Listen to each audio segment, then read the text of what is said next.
So tonight we had the return once again of AJ Lee, only this time the return of AJ Lee back to Monday Night Raw. I think they touted this as the first time AJ Lee has returned to Monday Night Raw in more than 10 years. And obviously, as soon as she came out, she had a massive reaction. Not as massive as it was obviously in Chicago this past Friday night, but nonetheless, we had AJ Lee here come out and cut a promo essentially reintroducing herself back to everybody that hasn't seen her within the last 10 years or anybody that really hasn't been familiar with her work. And she mentioned the fact how she is your favorite wrestler's favorite wrestler. She says that she took a break for 10 years because she figured she was done with wrestling. She had nothing else to prove. She focused on her mental health. She focused on other projects. She wanted to be friends with Becky Lynch until she saw what happened last week when Becky Lynch put her hands on CM Punk, started motorboating him, and essentially she said that she couldn't stand for that. And she walked out here, nonetheless she walked out here with the Intercontinental Championship because they mentioned the fact of how AJ Lee sort of just took this Intercontinental Championship after SmackDown and kind of had it all throughout the weekend, and that was a focal point as far as the segment goes, because eventually we get Becky Lynch. She comes out here and she starts, talking about how AJ Lee isn't the true rightful champion and how this has nothing to do with CM Punk. And essentially after all this, AJ Lee tells Becky Lynch to come inside the ring and to retrieve her championship title. And Becky Lynch brings out Seth Rollins because Becky made a point. She said, hey, Punk isn't out here. Where is Punk? Why would Punk hide behind his wife? Again, so to speak, mentioning how Punk mentioned that last week, referring to Rollins hiding behind Becky Lynch. So she brought out her husband, Seth Rollins, and Seth Rollins came out here and tried to once again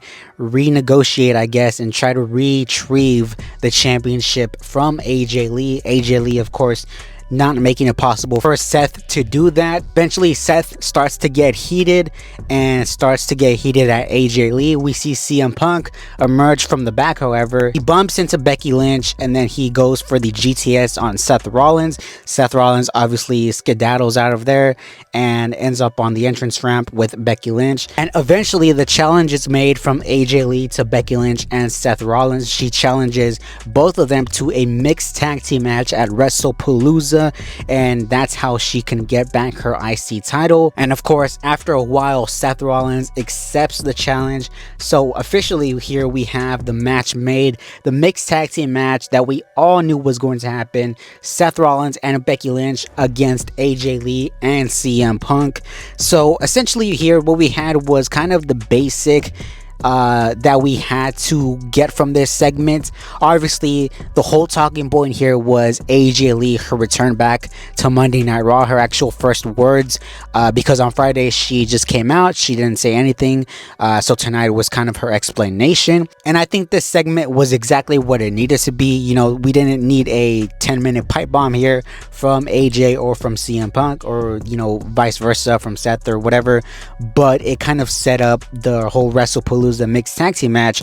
And I think going into that, I wouldn't have Punk pin Seth. I wouldn't have that happen just yet, because if that happens, then you forcefully have to make a Seth Rollins CM Punk match in the future. What I would have though is AJ Lee get the winning fall over Becky Lynch, because Becky is obviously the IC champ. If AJ gets a win over the IC champ, then we could eventually run that back for the IC title, possibly at Survivor Series or Crown Jewel or wherever they want to make that match official. But it was great seeing AJ Lee once again here on WWE television. Now, from one AJ to the other AJ, I felt the need to mention this because there was a kind of a shoot work promo here by AJ Styles directed potentially at somebody like a Triple H. The whole point of the promo was they were during commercial break. This happened during commercial break. AJ Styles grabbed the microphone and addressed the crowd, saying in all words that somebody here doesn't want AJ Styles around. Everybody thinks that this is a shoot, that AJ Styles went into business for himself, that he went off script, whatever you want to say, whatever you want to call it as. But in my head, I am just so numb once again from these work shoot angles that Triple H loves to run. I mean, look at the Seth Rollins knee injury. I don't realistically see this being an actual shoot. I think if anything, this is probably a work shoot, because there was rumors going around earlier today that AJ Styles wasn't happy with his position. And if you ask me, I think this eventually ends off with AJ Styles winning the IC title from Dominic Mysterio. And the last little bit of notes here that I want to mention was the Usos sort of reunion here, because we had the Usos kick off the show once again. It feels like deja vu really when we have Jey Uso kick off the show every week.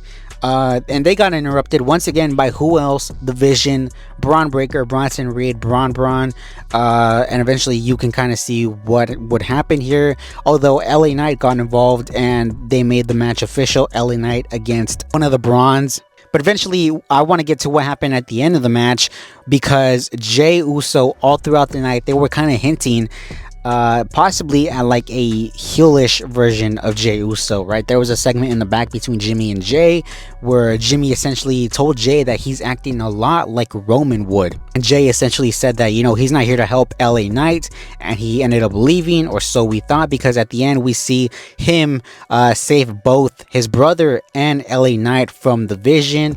And then at the end we see Jey Uso spear LA Knight, and this kind of got some heelish reactions from the actual live crowd. Now listen, is Jey Uso going heel? I don't believe Jey Uso is going heel, because number one, he is one of the top baby faces there and one of the top merch movers there. You think that TKO, with their greedy history, are going to realistically turn somebody like a Jey Uso heel, somebody that prints money for them?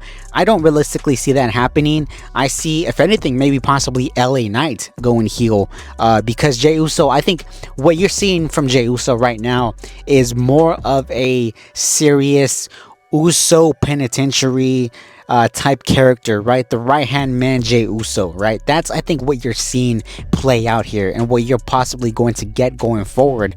Because main event Jey Uso is cool, but main event Jey Uso is just yeet. He's just yeet, and he comes out, and realistically he's just an entrance, and really there's no substance as far as his actual promos. Now if you compare that to the right hand man Jey Uso, it's like night and day difference. So I think they would be fools if they actually turned Jey Uso heel in this given point in time. But post your comments down below, let me know what you thought of tonight's episode of Raw, and until next time, I will see all of you on the next one.